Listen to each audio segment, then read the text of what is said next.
আসসালামু আলাইকুম ওয়া রাহমাতুল্লাহি ওয়া বারাকাতুহু।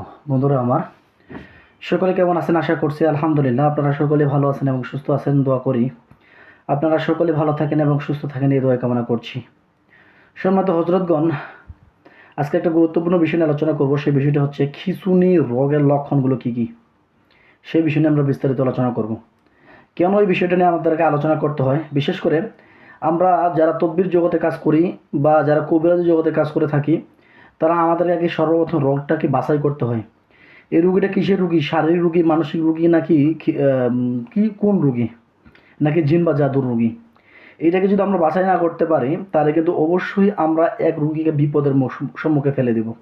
কারণ আপনি যদি ভুল করেন, আপনার ভুলের কারণে রুগী তো আপনার ভুলের কারণে রুগীটা এক যেটুকু রোগ নিয়ে এসেছে তার থেকে বড় কোনো রোগে আক্রান্ত হয়ে যেতে পারে।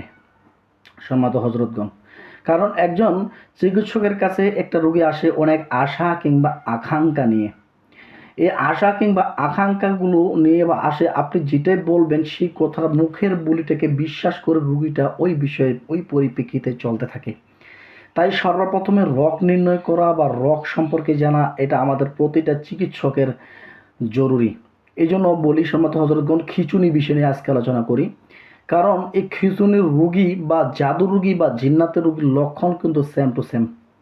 এই জন্য বিশেষ করে আমাদেরকে আগে খিঁচুনি রোগ সম্পর্কে ধারণা রাখতে হবে। সম্মানিত হযরতগণ, চলুন আমরা খিঁচুনি রুগীর বিস্তারিত বিষয় নিয়ে আলোচনা করি।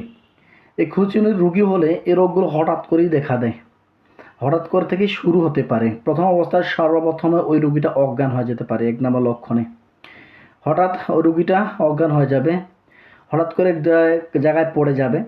পড়ে যাওয়ার পর কিছু সময়ের জন্য অজ্ঞান হয়ে পড়ে থাকবে।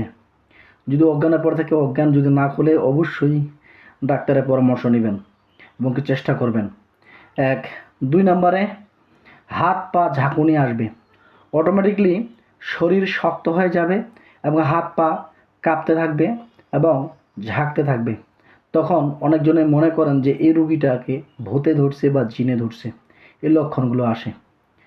তিন নম্বর আলামত, চোখ উল্টে যাবে, চোখগুলো বড় বড় করে তাকাবে, এরকম আলামত হতে পারে। চোখ উপরের দিকে বা নিচের দিকে তাকাতে পারে বা চোখ খুলতে না পারতে পারে, এরকম হতে পারে। এটা যদি তিন নম্বর আলামতে, এর যদি লক্ষণ বোঝেন তাহলে বুঝে নেবেন যে ওই ব্যক্তি খিঁচুনিতে আক্রান্ত। চার, মুখ থেকে ফেনা বের হবে। মুখ থেকে এমন ফেনা বের হবে কিংবা মুখের মধ্যে জিহ্বা কামড় দিয়ে ধরবে। জিহ্বা এমনভাবে কামড় দিয়ে ধরবে যে খুলতে পারতেছে না, বা মুখ দিয়ে অটোমেটিকলি একটার পর লালা পড়তেই আছে, এমন অবস্থা হতে পারে। পাঁচ, দাঁত শক্ত হয়ে যাওয়া বা কামড়িয়ে ধরে থাকা, দাঁত খুলতে না পারা, যাকে আমরা গ্রাম্য ভাষায় বলি দাঁত লাগা, এরকম লক্ষণ দেখা দিতে পারে। ছয়, হঠাৎ অস্বাভাবিক আচরণ, কিছু সময়ের জন্য অদ্ভুত আচরণ হতে পারে। ওই ব্যক্তি মানুষের সামনে ফ্যাল ফ্যাল করে তাকিয়ে থাকবে কিংবা তাকানোর ধরন হবে আলাদা রকম, এবং কি কথা বলার সমস্যা বা কথা বলার সময় কথার মধ্যে জড়তা চলে আসবে, কথা বলতে পারবে না, এরকম হতে পারে। বা কথা বলতে গেলে উল্টাপাল্টা কথাবার্তা আসতে পারে। সাত, খিঁচুনির পর, যদি খিঁচুনি হয়ে থাকে, খিঁচুনির পর যখন রোগীর জ্ঞান আসবে, খিঁচুনির পরে রুগীর সেই জ্ঞানে থাকবে না, কি হয়েছে তার সেই বিষয়গুলো বলতে পারবে না, এবং খিঁচুনির শেষে ওনারা দুর্বল হয়ে যাবে, ক্লান্ত হয়ে যাবে, সবসময় ঘুম ঘুম ভাব লাগবে।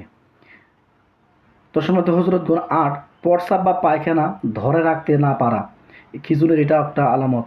এই খিঁচুনির প্রস্রাব পায়খানার এই ব্যক্তিরা প্রস্রাব পায়খানা ধরে রাখতে পারে না, সঙ্গে সঙ্গে ওই স্থানেই পায়খানা করে ফেলে কিংবা প্রস্রাব করে ফেলে। সম্মানিত হযরতগণ, এরকম যদি কারো লক্ষণ থাকে, আগে সর্বপ্রথম একজন ভালো কোনো ডাক্তারের পরামর্শ নিন। তারপরে আপনি ডাক্তারের পরামর্শে যদি কোনো রেজাল্ট না পান, তাহলে অবশ্যই একজন কবিরাজের পরামর্শ নিন। সম্মত হযরতগণ, প্রথমবার খিঁচুনি হলে অবশ্যই ডাক্তার দেখাবেন। তারপর বারবার যদি দেখেন যে ওই ব্যক্তি খিঁচুনিতে আক্রান্ত হয়ে যাচ্ছে, তাহলে কিন্তু ওই রোগী ধীরে ধীরে মৃগী রোগে আক্রান্ত হয়ে যাওয়ার সম্ভাবনা থাকে। এই জন্য বিশেষ করে খিঁচুনি হলে বা খিঁচুনির কোনো সিমটম দেখলে কোনোভাবেই অন্য কোনো কোনো ব্যক্তিকে আপনি যেগুলো চিকিৎসক হয়ে থাকেন বা যদি আপনি সাধারণ ব্যক্তি হয়ে থাকেন, তাহলে অবশ্যই অবশ্যই আগে বা আপনি ডাক্তারের শরণাপন্ন হন। সকলের কাছে দোয়া চাই। আজকে এই পর্যন্ত। ভিডিওটি ভালো লাগলে অবশ্যই চ্যানেলটি সাবস্ক্রাইব করে পাশের বেল আইকনটি দাবিয়ে দিবেন। আমরা প্রায় প্রতিদিনই এরকম নিত্য নতুন ভিডিও নিয়ে হাজির হব ইনশাআল্লাহ। আসসালামু আলাইকুম ওয়া রাহমাতুল্লাহি ওয়া বারাকাতুহু। আল্লাহ হাফেজ।